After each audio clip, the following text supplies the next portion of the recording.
Bom, boa noite a todos, bem-vindos aí a mais uma reunião da disciplina de Anestesiologia e Dor e Medicina Intensiva, nossa reunião da equipe multidisciplinar. Hoje a gente tem o enorme prazer de ter conosco a enfermeira Saskia Pontes Fleury. Saskia, muito obrigada por estar se juntando a nós no dia de hoje, né? Saskia é enfermeira estomoterapeuta, ela é formada aqui na Escola Paulista de Enfermagem, né? Fez o curso conosco no nosso hospital.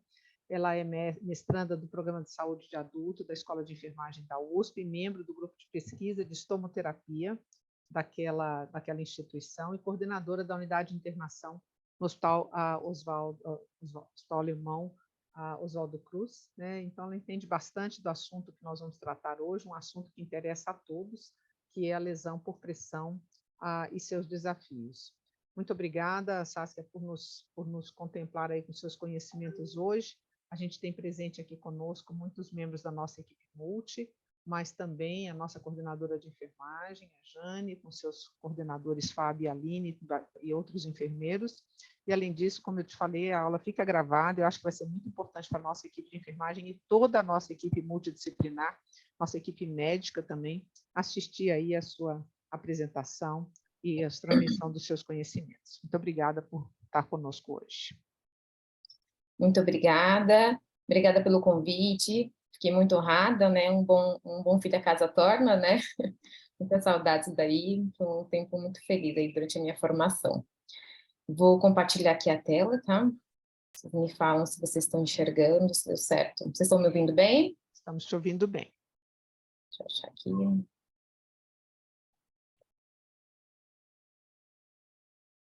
Está compartilhado também. Certo. Então, o convite foi para falar um pouco sobre prevenção de lesão por pressão e os desafios na prática clínica, né? Eu me chamo Saskia, a professora Flávia já me apresentou. E eu vou começar falando sobre o nome, né? Lesão por pressão, porque há pouco tempo atrás a gente chamava de úlcera por pressão, e em 2016 o guideline da NPAP trouxe o nome lesão por pressão. E demorou um pouco para a gente se acostumar, né, com a lesão por pressão. Mas essa mudança, ela teve um motivo, né? Quando a gente fala de lesão por pressão, né, quando a gente fala desse tipo de ferida, a gente precisa saber que ela é um dano que está localizado na pele ou no tecido mole subjacente, geralmente sobre uma proeminência óssea ou relacionada a um dispositivo médico ou outro objeto que faça pressão nesse tecido.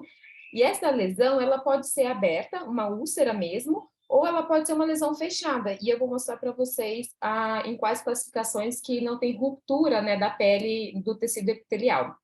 Então, este foi o motivo da mudança do nome, né? Quando a gente fala em úlcera, essa palavra remete para a gente uma ferida aberta, e nem sempre esse tipo de ferida, ela é uma ferida aberta com perda da integridade do epitélio, e nem por isso ela deixa de ter uma gravidade. Quando a gente fala das classificações, elas classificadas em estágio 1, então aqui já é um primeiro exemplo onde a gente não tem rompimento da integridade do epitélio, né? É uma lesão mais superficial, a estágio 1 acomete só o epitélio. O estágio 2, quando a gente já tem um rompimento da pele e essa classificação já tem um acometimento do tecido subcutâneo, são lesões mais superficiais e pode se apresentar em forma de bolha, mas essa bolha com conteúdo seroso no seu interior. Estágio 3 são lesões um pouco mais profundas, pode acometer tecido subcutâneo e tecido adiposo, mas a gente não vê aqui face muscular, não vê osso, não vê tendão. E a lesão pressão estágio 4 é quando a gente já vê acometimento de tecido muscular, de osso, de tendão. Até aqui a gente já tem esse conhecimento bem estabelecido, né? Eu percebo.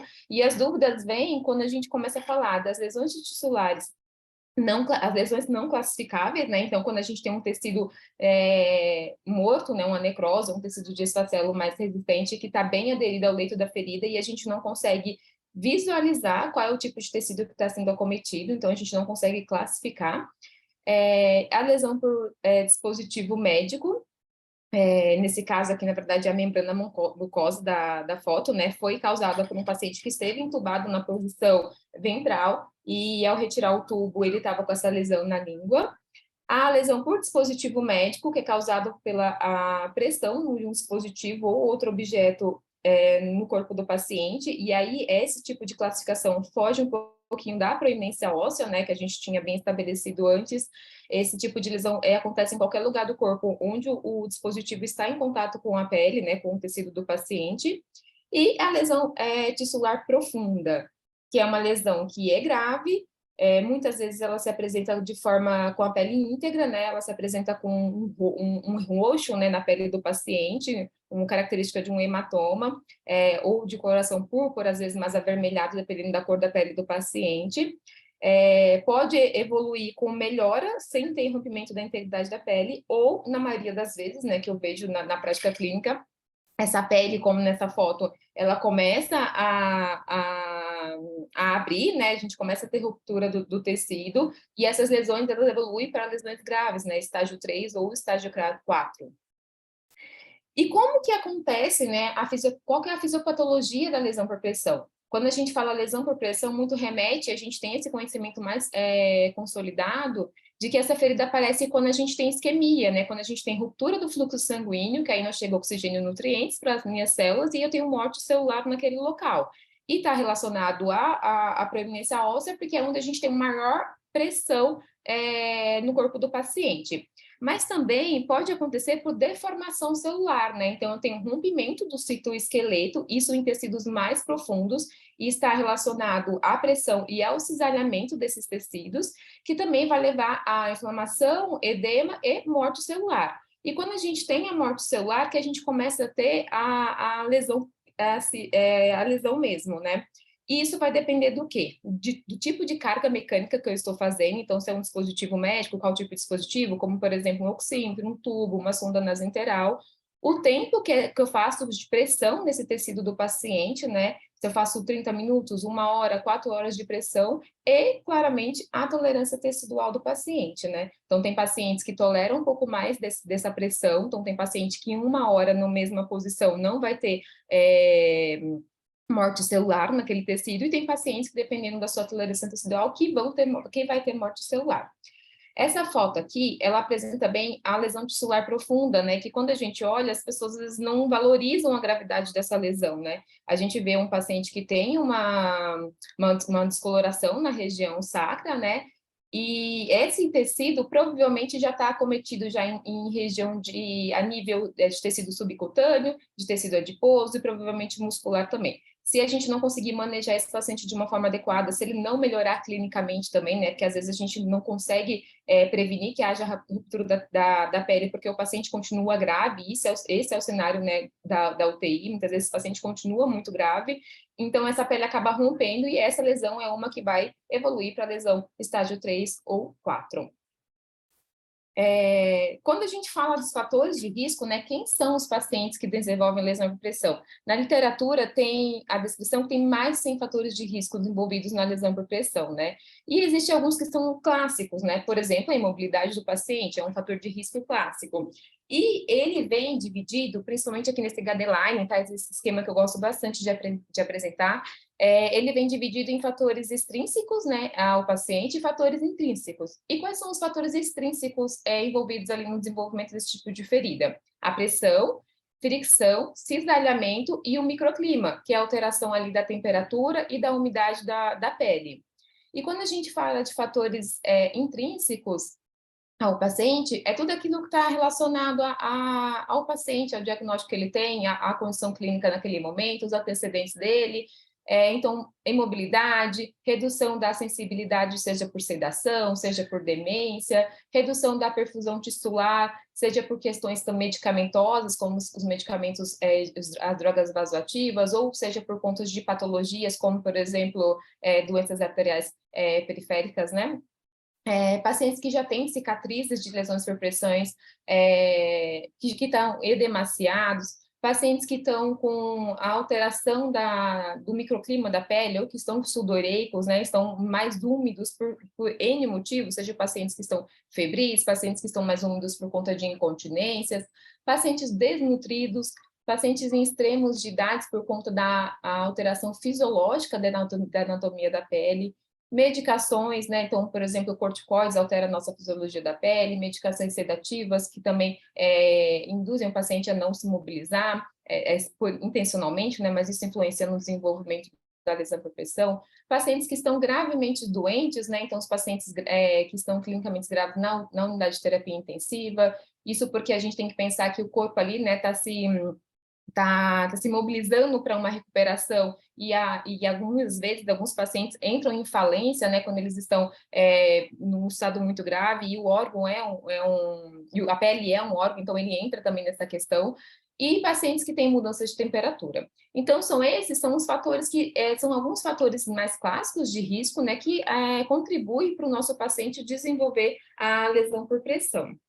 E por quê, né? E eu acho que muito depois do Covid a gente tem falado muito de lesão por pressão, né? Eu acho que nosso cenário de lesão por pressão modificou muito e até em instituições como a minha, que, por exemplo, já tinha indicadores e processos e protocolos bem definidos em relação à lesão por pressão, para a gente também foi um desafio enorme, né? E por quê, né, que a gente fala tanto? Qual que é o impacto da lesão por pressão? Elas são consideradas eventos adversos, mesmo sabendo, né, tem algumas literaturas que falam que elas são preveníveis em até 95%, e existe uma porcentagem de 5% que a gente não consegue prevenir por N fatores, né? Então, gravidade dos pacientes, condições clínicas desse paciente, antecedentes desse paciente, então tem algumas questões que a gente não consegue prevenir. E a literatura traz que é um número de 5%, então uma grande minoria, né? Mas, em outubro, né, de 2021, a gente teve aí o relatório da Anvisa, né, que divulgou aí quais são os eventos adversos que foram mais notificados, né, relacionados à assistência de saúde, e o evento mais notificado foi a lesão por pressão. Além disso, teve dos eventos never events que nunca deveriam acontecer numa instituição de saúde, né? 94% são decorrentes de lesão por pressão, estágio 3 ou 4. E aí, aqui nessa figura aqui embaixo, mostra, né, ainda está como sobrepressão, mas o nome correto é lesão por pressão, mostra de todos os eventos mais notificados aqui, então, foram a lesão por pressão, e, inclusive, alguns pacientes evoluíram a óbito por conta da lesão por pressão. É uma complicação frequente, né, em pacientes, principalmente nos pacientes graves, e quando a gente olha os estudos aqui, né, de prevalência e incidência de lesão por pressão, é importante que a gente, ao fazer a leitura, a gente entenda qual foi o método utilizado para a construção dessa análise, desse indicador, né, porque hoje a gente tem prevalência, incidência, densidade da lesão por pressão, alguns casos avaliam em porcentagem, usam como denominador paciente de risco, todos os pacientes, paciente dia, fazem exclusão do estágio 1, ou eles excluem as lesões que não são evitáveis, lesões terminais de Kennedy, eles excluem lesão por dispositivo médico. Então, é importante que, ao a gente olhar esses estudos, a gente faça esse crivo, né, para a gente entender aonde nós, como instituições, nós estamos, né, qual é o nosso cenário. Mas só para trazer um resumo para vocês, quando a gente olha dividido hospital e casa de longa permanência, né, fora comunidade, no hospital, a gente divide os pacientes em UTI e unidade, e o cenário é muito diferente, tá? A prevalência e a incidência de lesões na UTI são muito maiores, então a gente vê estudos aí de 22%, de prevalência de 23%, tem uma revisão de 2019 que mostra que a prevalência de lesão por dispositivo médico é mais de 100%, ou seja, um paciente tem mais de uma lesão relacionada ao dispositivo médico, e isso na UTI, essas lesões são mais comuns, né, por tudo aquilo que eu já comentei em relação à gravidade do paciente. Quando a gente vai para a unidade de internação, onde são pacientes que estão no estado mais controlado, não estão gravemente enfermos, né, a gente vê uma prevalência mais baixa, de 7,7% e 1,8% de lesões adquiridas na instituição. E aqui eu já estou excluindo as lesões dos pacientes que já desenvolveram antes de internar. Quando a gente olha os pacientes de cuidados de longa permanência ou os pacientes que estão em casos de reabilitação, a gente vê uma prevalência de 4% a 8%, alguns estudos dizendo 24%, mas nesse caso, esse estudo, ele incluiu os pacientes que já chegaram na instituição com a lesão por pressão, e quando a gente vê até paciente que mais dependente, né, quando a gente vê até esses pacientes em atendimento domiciliar, a gente vê também uma incidência de 6%. Então, o paciente que tem o risco para desenvolver lesão por pressão, independente do local que ele esteja, seja no hospital ou fora do hospital, se ele não tiver as medidas de prevenção instaladas, ele tem o risco de desenvolver uma lesão por pressão. A lesão por pressão, ela reflete de forma indireta a qualidade do cuidado prestado, e aqui eu falo do cuidado assistencial de toda a equipe assistencial, tá? E a incidência, ela gera um grande impacto tanto para o paciente, para a família e para o serviço de saúde. Então, a gente tem esse paciente com mais dor, com aumento de tempo de internação, aumento de custo para a instituição, para a operadora de saúde, para o paciente, para o Sistema Único de Saúde, e são pacientes que podem, inclusive, evoluir para óbito, decorrentes de complicações desse tipo de lesão. E aí é muito importante que a gente faça indicadores de qualidade para acompanhar, né, para a gente entender qual o cenário que nós nos encontramos como instituição, né? Então, existem indicadores de estrutura, onde eu vou ver se a minha instituição, se o local que eu trabalho tem rotinas, protocolos, tem materiais suficientes para prevenir as lesões por pressão, indicadores de processo, que é onde eu consigo medir se aquilo que foi instituído pela minha instituição está sendo aplicado no paciente, né? Então, se está sendo mudança de decúbito, utilizando os curativos adequados, se a nutrição está fazendo a adequação nutricional de acordo com o risco. Então, a gente tem toda uma questão de como medir esses processos e o indicador de resultado, que são as prevalências e incidências das lesões que foram desenvolvidas na instituição. E sempre que a gente for fazer esse tipo de medição, fazer de forma que a gente consiga se comparar com outras instituições aqui no Brasil, né, ou fora do Brasil. A gente tem a NDNQI, que é uma base de dados internacionais, onde aqui é de enfermagem, né, mas tem a lesão por pressão, e aí eles dão, tanto a ANAP quanto a NDNQI, eles dão ficha técnica de como realizar um indicador para que a gente, de fato, consiga se comparar e entender como nós estamos como instituição, como hospital, como casa de longa permanência, em relação à prevenção de lesão por pressão. E o desafio hoje... E quando quando me chamaram, né, o desafio era falar de como a gente faz para prevenir essa lesão dentro do hospital, né? Quais são os nossos desafios? E são muitos, tá, gente? São muitos. Toda vez que eu paro para falar um pouco sobre isso, eu encontro um desafio novo. Inclusive, eu acrescentei nessa aula que eu já tinha, né, preparada, sobre o diagnóstico diferencial, porque a gente, no Covid, a gente viu muita alteração de pele em paciente, e a gente ficava, será que isso é lesão por pressão? Será que eu conseguia prevenir essa lesão? E existe já de algum tempo, já nesse estudo aqui, inclusive é de 2012, alguns relatos na literatura de úlceras, né, que são de lesões, de alterações na pele que são decorrentes da terminalidade do paciente, né? E na terapia intensiva, a gente vê que algumas vezes esses pacientes, quando eles estão muito graves, mesmo eles não estando em terminalidade, eles desenvolvem essas alterações, a gente investe no paciente, a gente consegue recuperar o paciente, mas ele desenvolveu a lesão, que muitas vezes não é lesão por pressão, porque ela se confunde, né, a forma como ela se apresenta no paciente, ela se confunde bastante com a lesão tissular profunda, que é aquele hematoma, aquele descoloração de cor púrpura no paciente. Então, isso é importante que a gente tenha esse conhecimento, né? E muita gente questiona ali na prática clínica, será que a gente consegue excluir esse tipo de lesão do meu indicador? E mais importante ainda, será que eu consigo prevenir? Será que era uma lesão por pressão? Será realmente que era uma lesão relacionada à gravidade ou à terminalidade desse paciente? E aí são questões que a gente precisa o tempo todo voltar a olhar e rediscutir para entender quando a gente faz o diagnóstico diferencial da lesão por pressão. Falando ainda de diagnóstico diferencial, eu trouxe aqui a dermatite associada à incontinência, que também tem alta prevalência nas unidades hospitalares, principalmente em terapia intensiva. E quando a gente vai avaliar um paciente e olha esse tipo de lesão, é muito difícil fazer esse diagnóstico ali na prática, né? Será que não é lesão por pressão? Será que realmente é uma DAI? E aí a gente precisa saber de todo o histórico do paciente, né? Porque quando a gente fala de dermatite associada à incontinência, a gente tem que ter incontinência, a gente tem que ter um paciente que está ali com diarreia. E o tratamento é diferente, né? Quando a gente fala que a definição da DAI é uma inflamação, uma erosão da pele associada com exposição à urina e às fezes. Ele acomete principalmente a região perineal, perigenital, perianal e adjacências, e ela se dá como eritema, maceração, pode ter sinais de infecção fúngica ou bacteriana, pode ter desnudação da pele, presença de pústulas, vesículas, né? E muitas vezes ela se agrava dependendo da condição do paciente. E por que eu trouxe ela aqui, né? além de ser difícil de diferenciar ali na prática clínica o que é lesão por pressão e o que é dermatite associada à incontinência, que aí a gente tem que puxar o histórico do paciente e entender ali se o paciente está tendo incontinência, como é que está essa questão do cuidado do paciente. Os adultos hospitalizados, né, a gente tem uma referência que traz que os adultos hospitalizados com incontinência fecal, eles têm 22 vezes mais propensão a ter uma lesão por pressão do que um paciente sem incontinência fecal. Então, como é importante a gente fazer esse gerenciamento também da incontinência do paciente, e eu vou falar um pouquinho mais sobre isso lá para frente.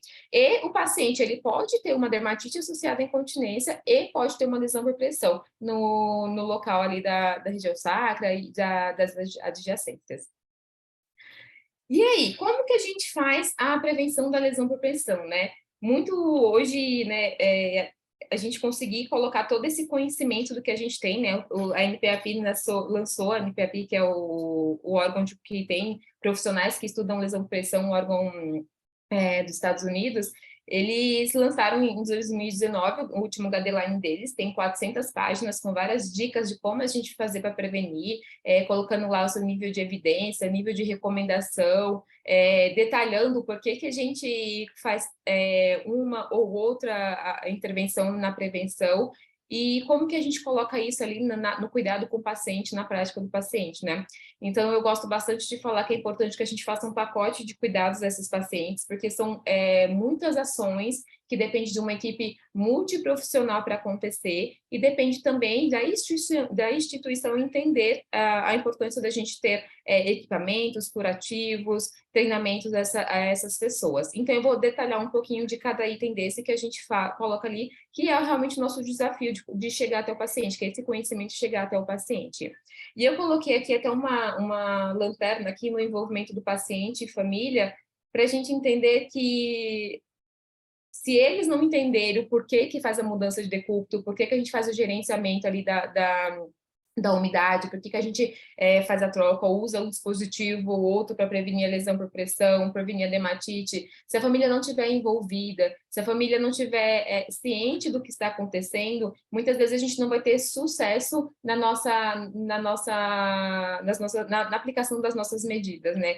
Isso vale tanto para o paciente que está ali, gravemente enfermo, onde a gente está investindo, e vale também para o paciente que está com um paciente, né, em fase final de vida, que está em cuidados paliativos, que pode ter alterações cutâneas não relacionada à lesão por pressão, não relacionada ali, não é algo que a gente consiga prevenir, e eles precisam saber disso, né? Eles precisam entender que existem algumas alterações fisiológicas da pele ali na terminalidade. Então, é muito importante que a gente sempre envolva a família e o paciente em tudo que a gente instituir de cuidado para ele, né?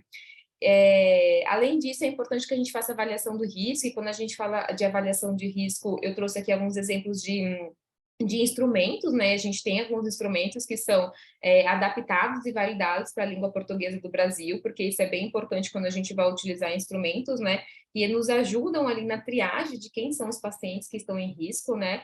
E tem aqui a Braden Care aqui no Brasil, tem a ELCO, que é um instrumento que foi construído para avaliação do risco de paciente no centro cirúrgico, tem a Evaruce, que foi construído pensando em paciente de UTI, tem a Vartelow. Então, essas escalas, elas são, por exemplo, elas são escalas que são validadas e são adaptadas para a nossa língua portuguesa. E, além disso, a gente deve escolher uma escala adequada para o nosso público, né?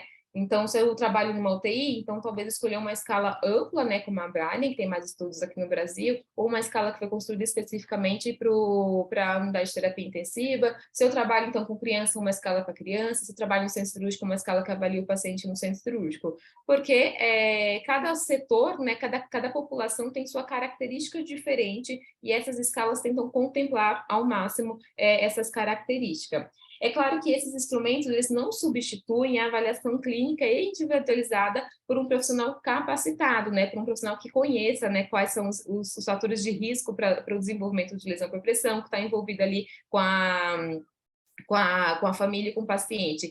E isso é bem interessante, porque revisando a questão de como fazer o indicador, Tem na ficha técnica lá, se o paciente tem, se ele não tem risco de desenvolver lesão de pressão, se ele tem risco de acordo com a nossa escala e se ele tem risco de acordo com a avaliação clínica, porque às vezes na escala está dizendo que ele não tem risco, mas avaliando aquele paciente clinicamente, na libera-leito, conhecendo a família e as dificuldades, a gente vê que ele é um paciente de alto risco, porque não consegue mudar de decúbito, porque tem dor, porque tem resistência, porque não entende a importância. Então, algumas coisas que fogem de ser avaliada ali dentro de um instrumento.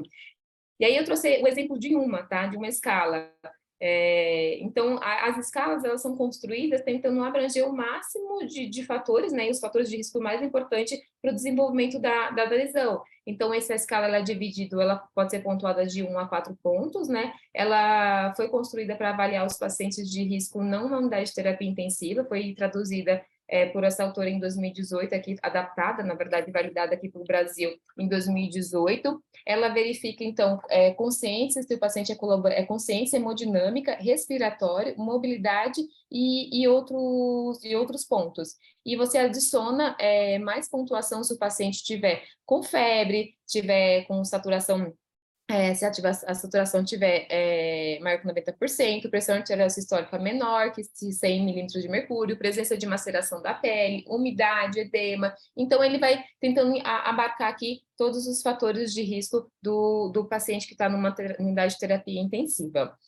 Superfície de suporte, né? E isso aqui é um tema bem interessante, né? Eu fiz estágio na Unifesp, no Hospital São Paulo, e hoje eu trabalho numa rede privada, e a gente vê bastante diferença em relação aos materiais que a gente tem disponível, né? Mas é importante a gente saber qual que é o ideal e o que a gente pode fazer pelo nosso paciente.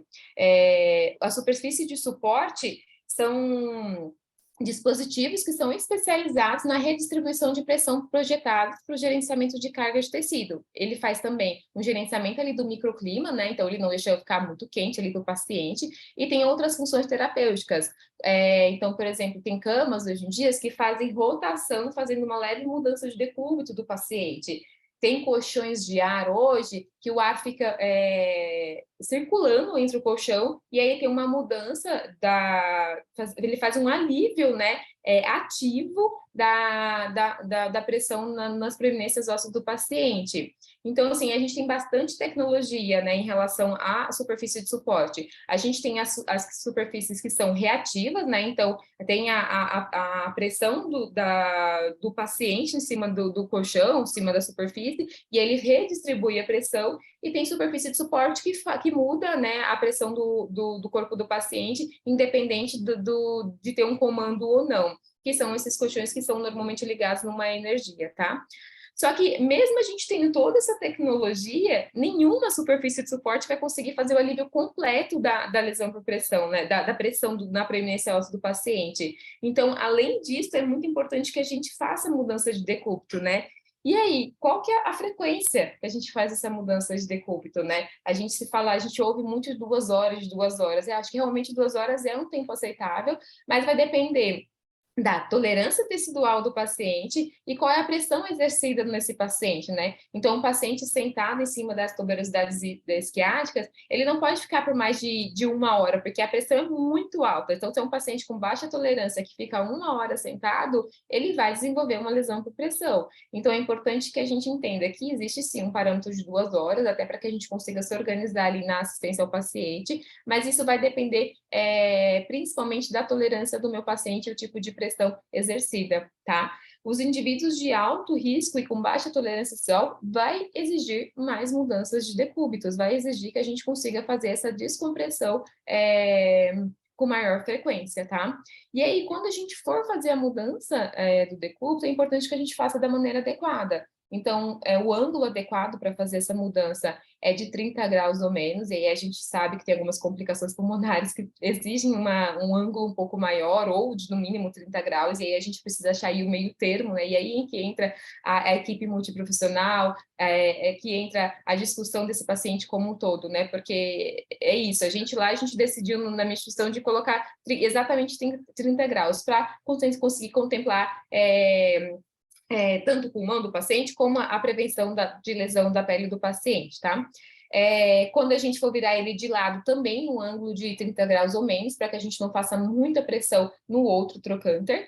Quando a cabeceira estiver elevada, eu já falei, e os pacientes com instabilidade hemodinâmica, algumas vezes, os pacientes da unidade de terapia intensiva, a gente tem dificuldade de mudar esse paciente de decúbito, porque esses pacientes às vezes estão instáveis, eles não respondem bem, tem hipotensão, tem alteração de sinais vitais, e aí a gente pode lançar mão de algumas medidas, que é fazer pequenos e frequentes reposicionamentos, então fazer nem que seja um ângulo pequeno de 15 graus, em um dos lados dele, colocar lá por 1 hora ou 2, daqui 2 horas colocar do outro lado um travesseiro, ou se você tiver um coxinho com esse ângulo, colocar para fazer pequenos alívios da pressão. Isso não tem uma evidência muito robusta, mas existe alguma recomendação para que a gente faça esse tipo de alívio, que é melhor que não fazer nada nesses casos, tá? Além disso, é muito importante que a gente tenha uma avaliação nutricional desse paciente, né? Porque a gente sabe a desnutrição está associada com o aumento do risco de desenvolver lesão por pressão. E aí, quando a gente fala dessa avaliação nutricional, é pensar em triagem nutricional a esses pacientes para verificar se eles estão desnutridos ou se eles têm risco de desnutrição. Os pacientes que estão desnutridos ou com risco de desnutrição, ter um plano de cuidado, tá? E aí, esse plano de cuidado, às vezes esse paciente ainda come por boca, é um paciente que chegou na unidade de terapia intensiva hoje, então já planejar se esse paciente, para ele não ter uma perda não intestinal de peso, né? Então já planejar se esse paciente vai ter algum quadro de disfagia, um paciente chegou aqui com um AVC isquêmico, como que ele vai ficar, já pensar no que pode acontecer de complicação e já se antever, já fazer um planejamento, um planejamento do cuidado, né? E quando a gente fala aqui, né, das recomendações, a gente tem recomendações de nível de evidência B2, né, com alta recomendação, da gente colocar aí, implementar, né, um plano de cuidados individualizados para os pacientes que estão em risco já para desenvolver lesão por pressão. Não só os pacientes que já têm lesão por pressão, mas os pacientes que estão em risco também necessitam desse cuidado, e que estão em risco de desnutrição ou que estão desnutridos. E também fala de a gente otimizar, né, o nutricionista, otimizar a ingesta de tanto calórica quanto proteica desse paciente que está em risco para desenvolver lesão por pressão e tem risco para desnutrição ou que está desnutrido. Quando a gente fala do gerenciamento da umidade, da limpeza da pele, eu falei um pouquinho já da dermatite associada à incontinência, dos pacientes com diarreia, né? É importante a gente, né, como equipe multiprofissional, identificar a causa e tratar a diarreia, né? Às vezes o paciente, principalmente na unidade de terapia intensiva, ele tem diarreia por dieta enteral, os nutricionistas não me escutem, né? Mas, enfim, dieta enteral, medicamentos, né? Que a base de sorbitol que causa diarreia, ou antibióticos, que aumentam a frequência, que podem também levar à diarreia. E é importante que a gente faça tanto a identificação precoce e o tratamento, né?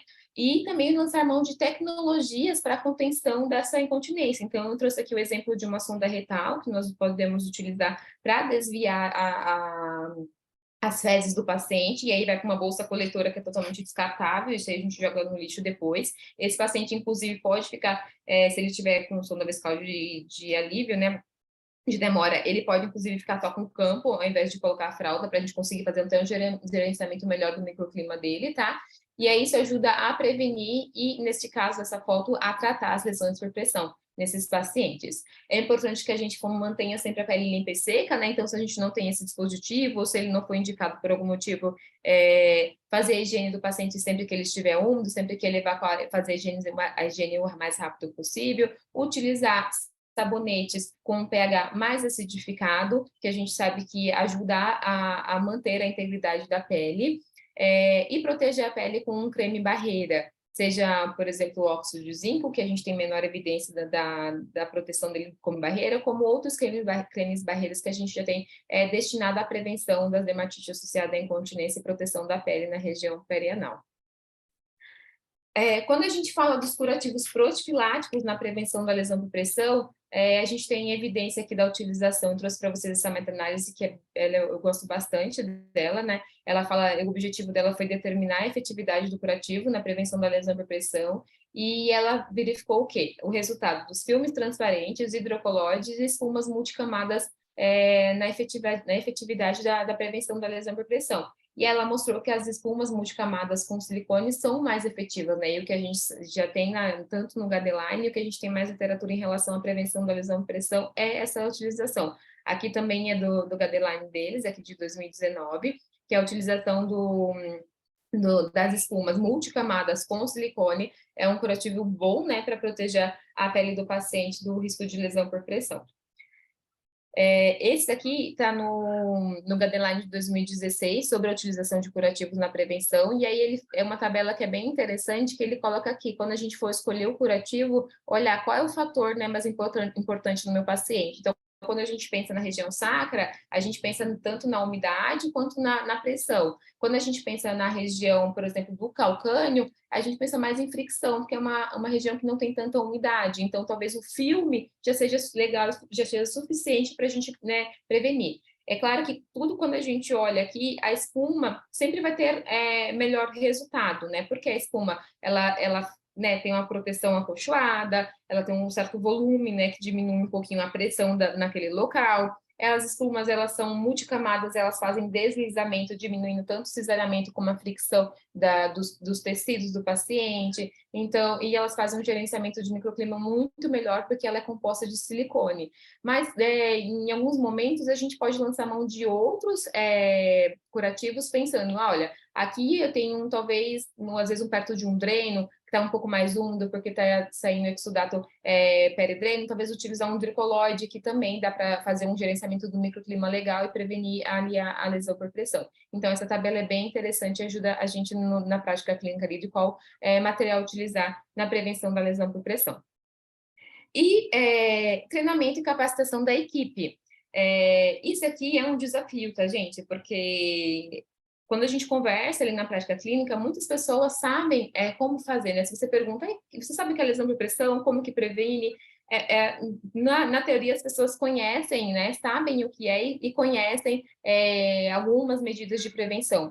Mas colocar todas essas medidas, né, ali no nosso paciente é desafiador, né? E como que eu faço o gerenciamento da diarreia? O médico, né? O médico está ali preocupado que o paciente está grave, o enfermeiro está ali preocupado em fazer a higienização, administrar os medicamentos, o nutricionista está preocupado se ele está atingindo as metas calóricas, e como juntar tudo isso, né? E colocar foco, né? De prevenção da lesão ou prevenção de outros agravos. Então, cada um precisa fazer a sua parte, né? Eu coloquei aqui essas peças, porque é isso, a gente vai conseguir chegar num resultado se todo mundo colaborar com aquilo que é da sua parte e todo mundo tiver o mesmo objetivo, né? Então, é importante a gente ter essa clareza em relação a treinamento e capacitação da equipe. É importante que a instituição, que o hospital, que o local que a gente trabalha, entenda a importância da gente fazer esses treinamentos e atualizações de conhecimento. E é importante que cada indivíduo também tenha ali a sua parcela de entendimento, né?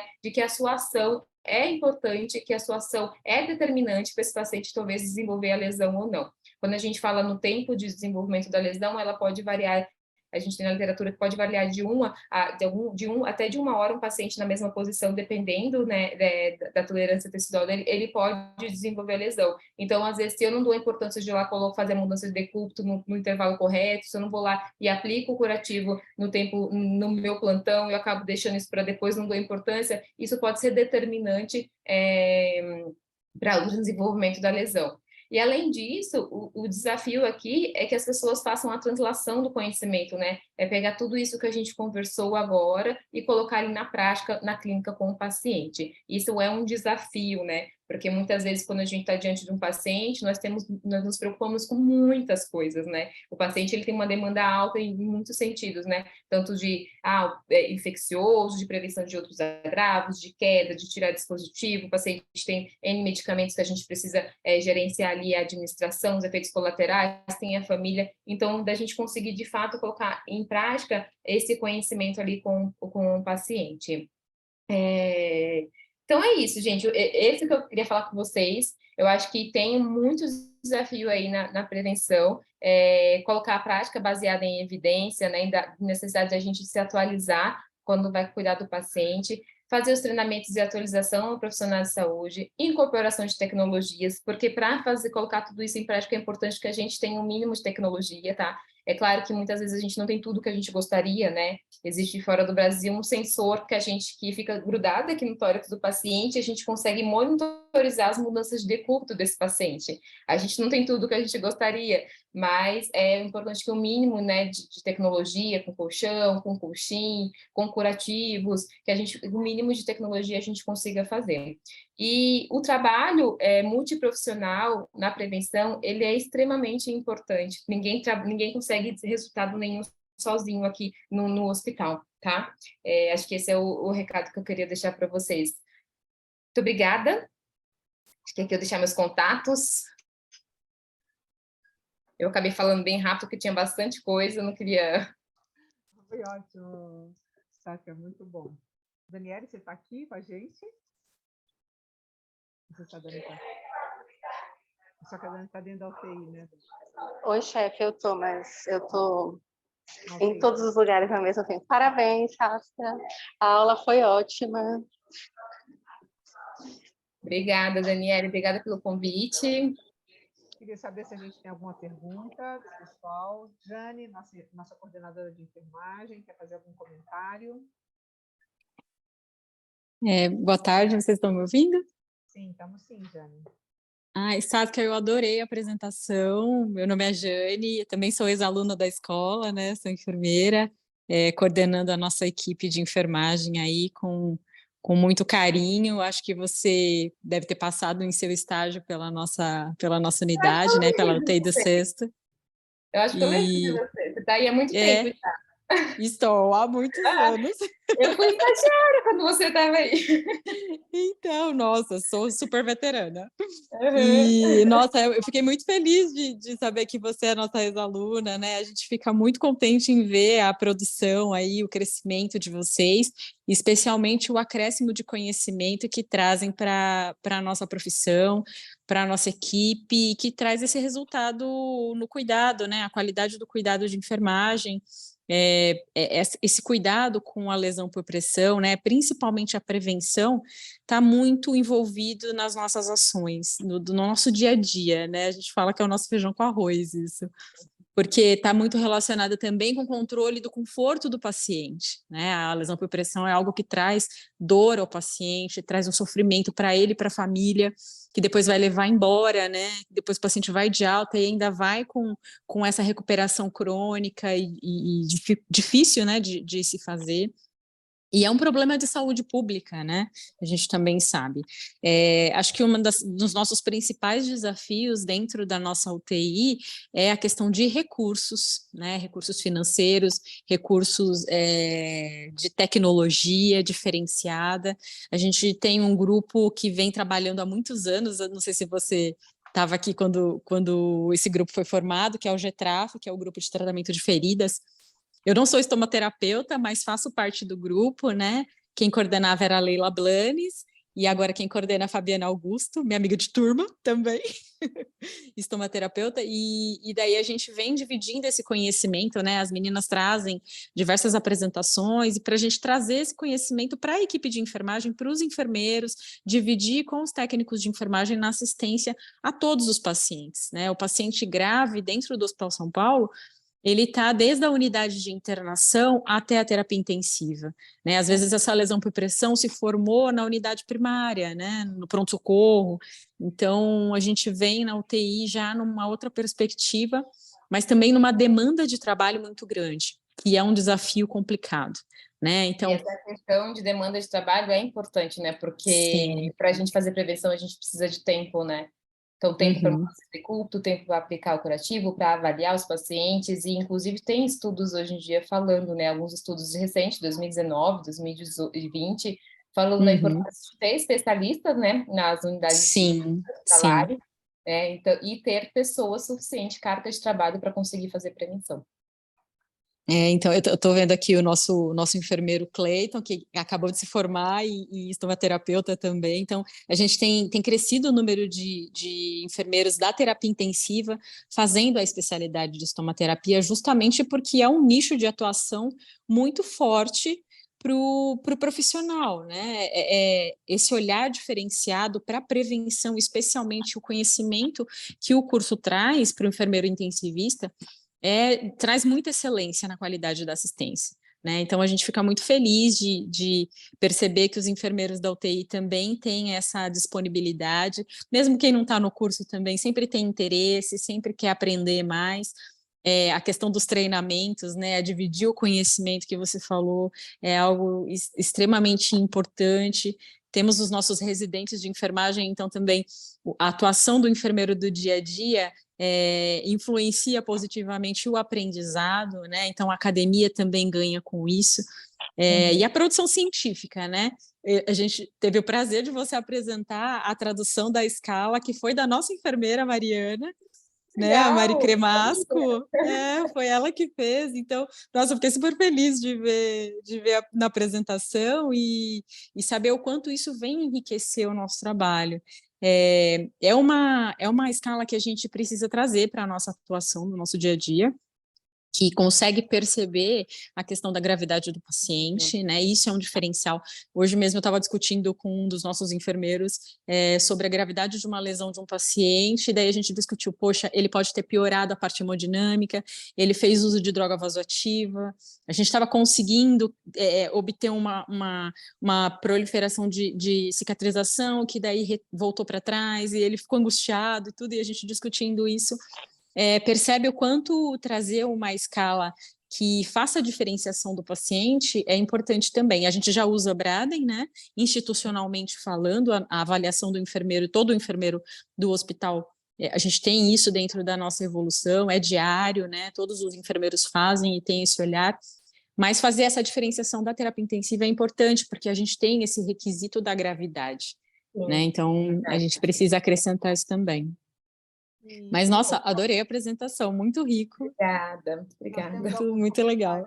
Alguns comentários aqui no chat, talvez a Sácia queira comentar, né? O Fábio comenta que é muito desafiador tudo isso, e que a nossa enfermagem andou misturando a aderência à mudança de decúbito, e essa aderência foi só 43%. Essa colocação do Fábio tem a ver com uma pergunta que eu ia mesmo te fazer, que é essa história da mudança de decúbito a cada 2 horas, né? O tanto que isso é utópico ou real na prática de enfermagem. Isso. E aí, infelizmente, mesmo. Já complementa isso, perguntando que estratégias você sugeriria para treinamento e atualização da equipe. Ela fala que é verdade que a nossa equipe de enfermagem está sempre se reinventando, mas que é um desafio, que ela queria te ouvir um pouco nisso. A gente tem outros comentários depois aí para a gente fazer. Aline, legal sua pergunta, né? Porque realmente a gente acaba fazendo mais do mesmo, né? E a gente, né? O que a gente poderia fazer diferente, né? E vindo da pandemia, a gente está com muita coisa online, né? E eu falei, esse ano, montando as estratégias de treinamento, de atualização aqui na minha instituição, eu falei, eu não quero nada online, nada, não aguento mais treinamento no computador, eu quero ver as pessoas, eu quero olhar as pessoas, né? Então, a estratégia que a gente está utilizando é treinamento em loco, e aí trazer muito dessa questão da translação do conhecimento, de colocar em prática, né, a avaliação do paciente. Então, a gente está montando um bundle de cuidados, né? Então, a gente está fazendo um pacote de cuidados aos nossos pacientes, e a ideia é que as pessoas consigam identificar quem são os pacientes de risco. Se o paciente tem risco, ele vai aderir ao bundle, e aí o bundle são todos os cuidados, não é um ou do outro. O paciente está com risco, não adianta só mudar o decúbito, ou só fazer a avaliação nutricional focada para prevenção, ou só fazer o gerenciamento da incontinência. Não, a gente tem que fazer tudo para esse paciente. A gente tem que fazer a mudança de decúbito, tem que colocar ele numa melhor superfície de suporte, tem que colocar o curativo de prevenção, tem que envolver a família, o cuidador. Então, assim, essa é a estratégia que a gente vai utilizar esse ano. E, além disso, a gente está construindo um game interativo, tá? Mas isso estamos construindo. A ideia é que a gente faça alguma coisa aí com um game onde a pessoa consiga jogar e ter uma interação. Então, mas eu sei que teve, por exemplo, outra instituição que fez tipo um Escape 60, sabe? Com desafios, jogos mais interativos, onde a pessoa consiga fazer o raciocínio clínico do porquê que ela está falando aquilo, né? Que não fique muito automatizado. Eu entrei num ritmo, às vezes, de treinamento, que a gente ficava dando aula, e aí fica uma coisa meio automatizada. E a ideia esse ano é a gente fazer treinamentos que façam as pessoas desenvolverem raciocínio clínico do porquê que a gente está colocando aquilo, né? Então, por que vai escolher determinado curativo, por que está colocando por que vai colocar 1 hora, ou 2 ou 3 horas de mudança de decúbito? A gente fala de 2 horas, mas principalmente na unidade de terapia, de unidade de internação ou em casa, o paciente não precisa mudar a cada 2 horas, ele pode mudar de decúbito, principalmente à noite, a cada 4, a cada 6 horas. Isso vai depender do quadro clínico, da tolerância do paciente. Então, é importante que o enfermeiro, que a equipe multiprofissional que esteja ali na ponta, faça esse raciocínio clínico, né? Então, a nutricionista que está avaliando, o paciente tem risco de desenvolver lesão por pressão, mas é um paciente que está com injúria renal aguda, então não dá para aumentar a proteína dele. Então, a gente precisa desse raciocínio, né? Porque senão fica tudo automatizado. Então, essa é a estratégia esse ano, tá? Fazer treinamentos interativos com a equipe assistencial. E aí vem o segundo desafio, que é tirar a equipe assistencial da assistência, né? Que aí a gente tem banco de horas, mas enfim, a ideia é essa esse ano. Eu acho tudo isso muito desafiador, né, assim, principalmente quando você fala do desafio, né, de que eu entendo da sua apresentação, das mensagens, é que a gente não vai ter a lesão por pressão zero, né, ou seja, ela é inevitável, né, a gente tem que fazer de tudo para evitá-lo, mas alguma coisa vai acontecer, né.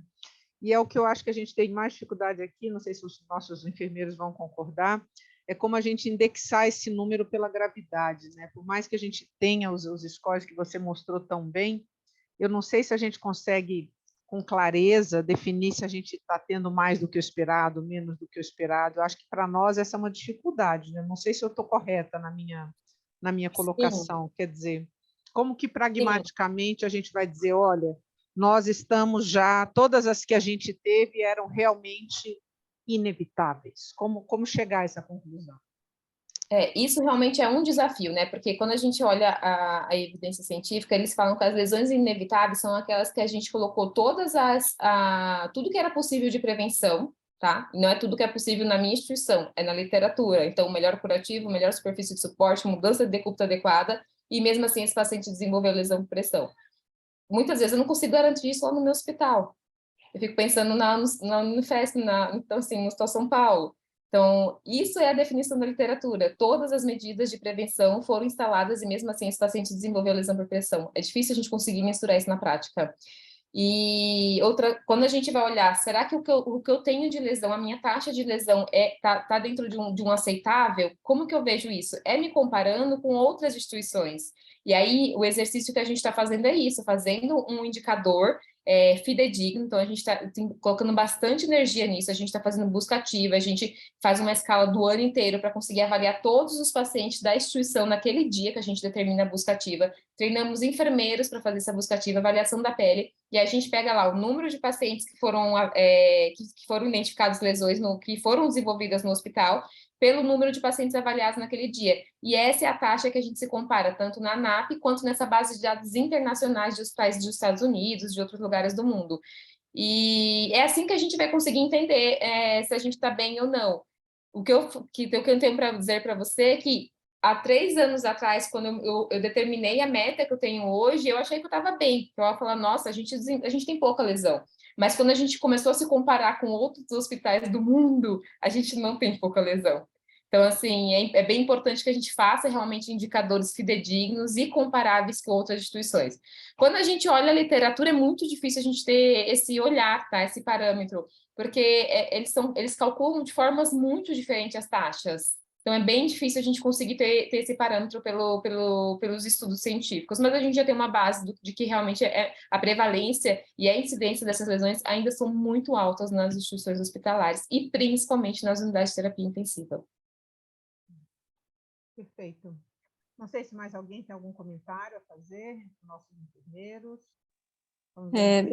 Eu tenho, chefe, eu acho que essa colocação dela é bem pertinente, a questão dos indicadores, né? Eu acho que a gente precisa buscar essa energia mesmo para alinharmos os nossos indicadores de resultado de processo de estrutura. Eu acho que foi bem legal essa amostra de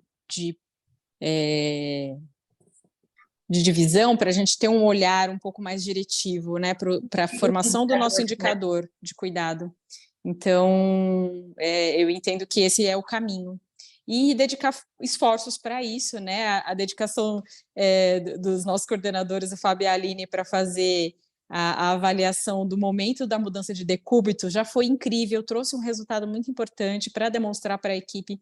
E essa atuação junto com a equipe, levar os indicadores para a equipe, corpo a corpo, né? Não só essa coisa da tecnologia, mas é a gente junto, fazendo games, que também os meninos já tiveram oportunidade de fazer, e a gente viu o quão foi envolvente para a equipe.